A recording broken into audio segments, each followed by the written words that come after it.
Side side ఇక్కడ carpet పెట్టించారు.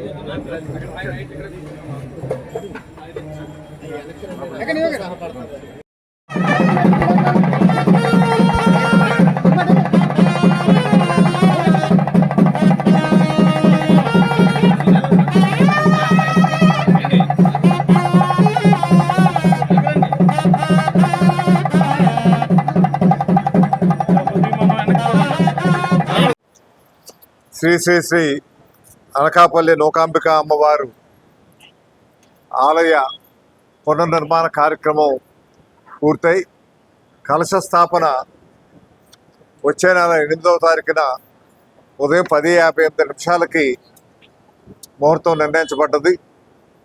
ఉత్తరాంధ్ర ఎలవేల్పుగా ఎంతో ప్రతిష్టాకరంగా ఈ ప్రాంత ప్రజలు పూజిస్తున్నటువంటి ఆరాధిస్తున్నటువంటి దైవం తాలూకా ఆలయాన్ని పునర్నిర్మాణ కార్యక్రమం 2022వ సంవత్సరంలో మొదలై ఇప్పటికి 4 సంవత్సరాలు అయింది. పూర్తయి ఈ ఏడాది కొత్త అమావాస్యకి పూర్తి చేసుకొని మళ్ళీ అమావాస్య ఉగాది ఉత్సవాలు గత ఏడాది మన గౌరవ ముఖ్యమంత్రి గారు చంద్రబాబు నాయుడు గారు, గౌరవ ఉప ముఖ్యమంత్రి గారు పవన్ కళ్యాణ్ గారు ఆదేశాల మేరకు రాష్ట్ర పండగగా కొత్త అమావాస్య ఉగాది పండుగలను జరిపించుకోవడానికి అనుమతి ఇవ్వడం జరిగింది.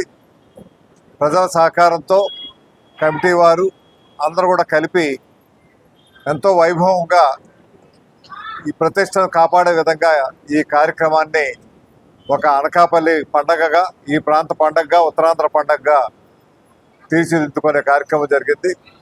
ఎంతో ప్రతిష్టాకరంగా నిర్మిస్తున్నటువంటి ఈ ఆలయం కూడా 8వ తారీఖున కలశ స్థాపనతో మూల విరాట్ పూజా కార్యక్రమాలన్నీ కూడా యథావిధంగానే జరుగుతాయి. ఈ తర్వాత ఈ కార్యక్రమం 5వ తారీఖున మొదలై అమ్మవారి పడిశ కలశాల ఊరేగింపు 5వ తారీఖు సాయంత్రం 4 గంటలకు మొదలవుద్ది. 6వ తారీఖు నుంచి 6, 7 తారీఖులు ఇక్కడ చండీయాగం ఇతర హోమాలన్నీ కూడా జరపబడతాయి.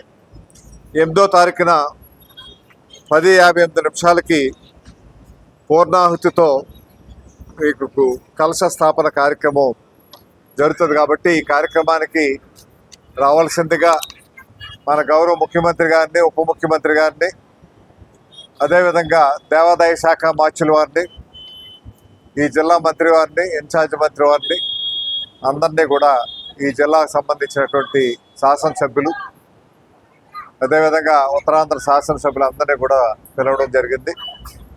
పార్టీ హయాంలో చంద్రబాబు నాయుడు గారు ముఖ్యమంత్రి ఉంటుండగా అప్పుడు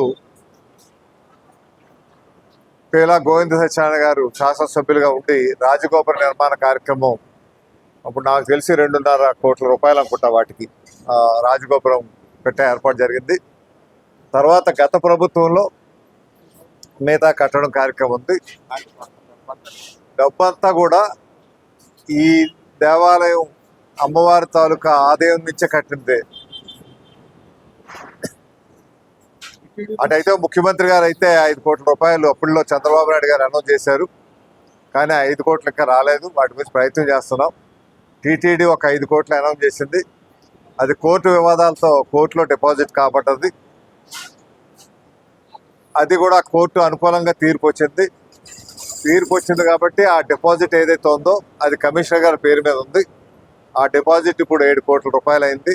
ఆ డిపాజిట్ కూడా మళ్ళీ దేవాలయానికి అందజేస్తే అభివృద్ధి కార్యక్రమాలు చేయడానికి ఉంటుందనే విధంగా కమిషనర్ గారికి, ప్రభుత్వానికి కూడా వినపం పంపించడం జరిగింది.